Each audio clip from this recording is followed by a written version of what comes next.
Idinetalya ng Department of Science and Technology o DOST ang mahalagang gampanin nito sa kinakaharap na climate change ng mundo. May report si Emil Carion. Sa nagbabagong panahon na tinaguri ang climate change ay lalong kinakailangan ng mga eksperto sa siyensya. Kaya naman ang mga government experts sa pamamagitan ng DOST o ang Department of Science and Technology ay ipinahayag sa Radyo Vision Media ng Bayan ang kanilang kasalukuyang ginagawa. Sa ngayon, sabi nga natin, mga mitigating activities natin, halimbawa, yung ready na rin tayo mag-cloud sa mga, lalo-lalo na sa Angat. May special operations po tayong ginawa. Ito po, again, sa pangunguna po sa utos ni Secretary Montejo, pangungunahan ng Department of Science and Technology, kasama po dyan ng Department of Agriculture. Yeah. At upang, tumaas pa ang level ng tubig ng supply natin dyan po sa Angat, sa Angat Watershed. So, nakatutok tayo dyan. It's a special operations. Bagamat tayo na sa El Nino event ngayon at malakas kang El Nino ito'y matatapos din. Kaya kailangan malaman ng mga kababayan po natin ano ba mga kaparaanan upang malampasan natin ito at makakope tayo dito. Dahil sabi marami na rin po mga probinsya nakakaranas sa mga tagtuyot.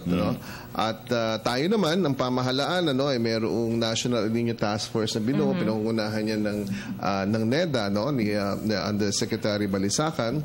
At lahat po ng ahensya na maging involved dito ay kasali dito. Sumasabay sa modernong siyensya ang mga Pinoy sa panahon ni Pangulong Noynoy Aquino III. Ang mga gamit ay kahanay ng pandaigdigang pamantayan.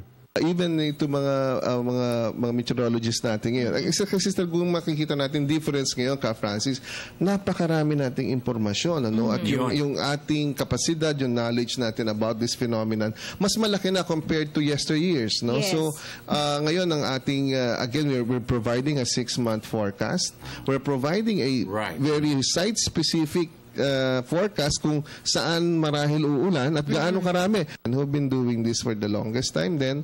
At ngayon, dadagdagan pa natin, dadagdagan natin ng mata, dahil meron ka ng Doppler radars at meron ka rin may isa kaming pinatawag namin, radio sound, balloons ito, mga lobo ito na pinapalipad para malaman talaga namin yung kondisyon doon sa mga upper air, kung bumubuo, kung mataas ang moisture, yun panahon para mag-seed. So, we're keeping our fingers crossed, but talaga na may papangako ko lang, abante yung siyensya ang gagamitin natin, plus yung karanasan ng ating mga pilot. We have learned so many lessons. Ang pagbabago ay palagi ang kaakibat ng buhay. Ito ang isang realidad na alam ng mga pantas simula pa noon hanggang ngayon. Nararapat lamang na ito rin ang gawing timbulan sa ngayon. Para sa Telebisyon ng Bayan, ako si Emil Carion.